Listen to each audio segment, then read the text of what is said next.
The only ghost I believe in is the Holy Ghost. Amen. Destination X, new Tuesday on NBC and Peacock.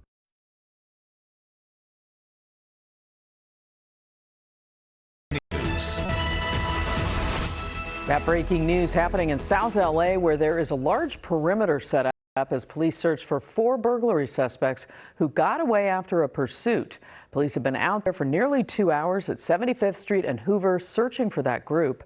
At one point, reports from the scene stated a crowd had become unruly and more officers arrived as backup. As of now, no one has been caught. That pursuit started in North Hollywood. Thanks for joining us tonight. I'm Carolyn Johnson. Now to the citywide search in Santa Monica, where police eventually got a suspected gunman into handcuffs after they say he shot a police officer at a popular mall. NBC4's Darsha Phillips is live with that tip that led to his arrest and the other crime he's being tied to. Darsha. Yeah, well, you know, this gunman, he shot a police officer, and according to the police chief, he ambushed that police officer earlier today around 1 o'clock at the Santa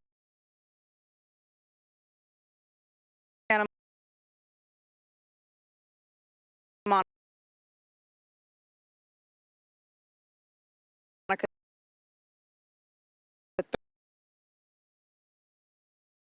Third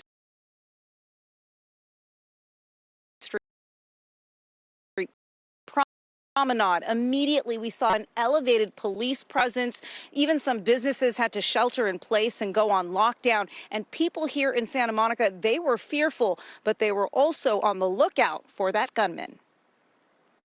A tense manhunt came to a close near Ocean Avenue in Idaho in Santa Monica. I see him try to jump back over, like he was trying to jump off, and that's when they came with guns, and then he got on the ground. This witness caught these images on his cell phone camera. The man police arrested considered armed and dangerous and wanted for shooting 3 people, including a Santa Monica police officer. The rampage began Sunday night when police say the gunman, who has not been identified, fired multiple rounds at a Waymo taxi on Broadway and 2nd. 2 teens inside suffered gunshot wounds and are recovering at a hospital. Police broadcasted an image of the gunman and tips started rolling in. Then Wednesday around 1 p.m., a Santa Monica police officer who is still in field training spotted the gunman on 3rd Street Promenade and approached him. After identifying himself as a police officer, a short foot pursuit ensued where the officer was ambushed. The suspect fired multiple rounds at the officer and fled the area on foot. The officer was seriously injured, but is in stable condition and receiving medical care. Law enforcement from multiple agencies descended on Santa Monica to hunt down the gunman. A tip from a resident led police to this spot on Ocean, where police arrested the man and recovered a weapon they believe was used in the shootings. I want to credit the men and women of the Santa Monica Police Department. They showed courage, calm, and the highest levels of professionalism today, both during the relentless investigation and certainly during the arrest. I could not be more proud of them today.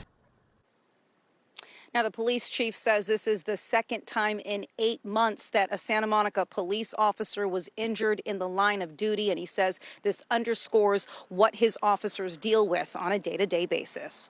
Reporting live from Santa Monica tonight, I'm Darsha Phillips, NBC4 News. Thank you, Darsha. And new tonight, body cam video is showing the moments leading up to a deadly shooting by deputies in Lancaster.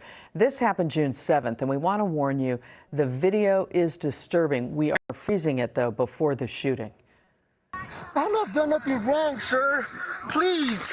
Now, you can see those 2 deputies struggling with a man during an armed robbery investigation. The video from several different angles shows the struggle and the shooting.